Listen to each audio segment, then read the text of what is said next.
শুধু কি ঘাটাল, ডোমজুড়ের পরিস্থিতিও তো একই রকম রয়েছে। পঞ্চায়েত প্রধানকে ঘিরে ধরে রীতিমতন বিক্ষোভ দেখাতে দেখা যাচ্ছে এলাকার বাসিন্দাদের। এলাকার বাসিন্দারা কতটা সমস্যার মধ্যে রয়েছেন সেই বিষয়ে আদৌ কি অবগত রয়েছেন জনপ্রতিনিধিরা?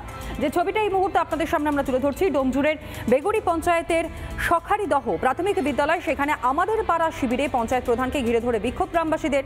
এলাকা দীর্ঘদিন ধরে জলে ডুবে রয়েছে সম্পূর্ণভাবে এবং এলাকার প্রায় 50টি বাড়িতে জল ঢুকে পড়েছে। রাস্তায় প্রায় কোমর সমান জল। স্থানীয় বাসিন্দাদের দাবি যে নিকাশি ব্যবস্থা সমাধান করে তারপরে বাকি উন্নয়নের কাজ করতে হবে। পঞ্চায়েত প্রধানকে প্রায় 2 ঘন্টা ধরে ঘিরে ধরে চলে এই বিক্ষোভ। এলাকার বাসিন্দারা কতটা সমস্যায় রয়েছেন, ক্ষোভ উগরে দিচ্ছেন, তারা কি বলছেন, এবং একই সঙ্গে এই পুরো প্রতিনিধি যাদেরকে নির্বাচন করা হয়েছিল নির্বাচনে, তারাই বা কি বলছেন, আদৌ কোনো সমাধান কি রয়েছে, শুনুন। ঘরে জলে ডুবে যাচ্ছে, তারা বসবাস করতে পারছে না। এমএলএ কোটা থেকে টাকা স্যাংশন হয়ে আছে, এখানে কাজ হচ্ছে না। এটা আজ প্রায় 14-15 বছর ধরে পড়ে আছে। আমাদের পাড়া আমাদের সমাধান, এই যে ক্যাম্পটা যে করা হয়েছে, আমাদের পাড়া সমাধান হয়নি, সেই কারণেই আগে ওইটা সমাধান।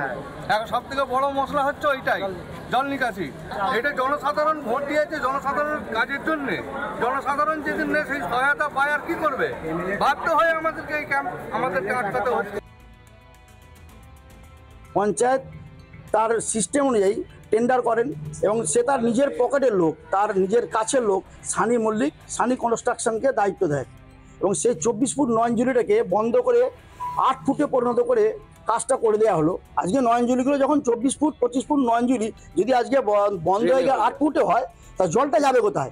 যে দিদি আমাদের নেত্রী যে উদ্দেশ্য নিয়ে যে পাড়ার সমাধান মানুষের কাছে পৌঁছানোর যে সুযোগ করে দিল, আমরা সেটাকে কাজে লাগাতে পারলাম না। দাবিটা ন্যায্য বহুদিন। ওনাদের দাবি হচ্ছে যে এখানে এখন ইমিডিয়েট এগোনো না, যতক্ষণ না সমস্যা হচ্ছে জল নিকাশি ততক্ষণ আমরা কাজ করতে এই সংসদের কাজটা এখন মানে ওনারা বিডিও সাহেব আসছেন, আমি বিডিও সাহেবকে বলেছি, ওনারা যেমন এতদিন ধরে ফিল করছেন আমরাও ফিল করছি, আমরা বুঝিয়েছি, কিন্তু এখন যতক্ষণ না বিডিও সাহেবকে ডেকেছি উনি আসুন, সমস্যা কি দেখা যায়। নানা ধরনের কন্টেন্ট দেখার জন্য লাইক করুন, শেয়ার করুন আমাদের ফেসবুক পেজ, সাবস্ক্রাইব করুন আমাদের ইউটিউব চ্যানেল। পাশাপাশি অন্যান্য ব্রেকিং নিউজের জন্য অবশ্যই চোখ রাখুন রিপাবলিক বাংলায়।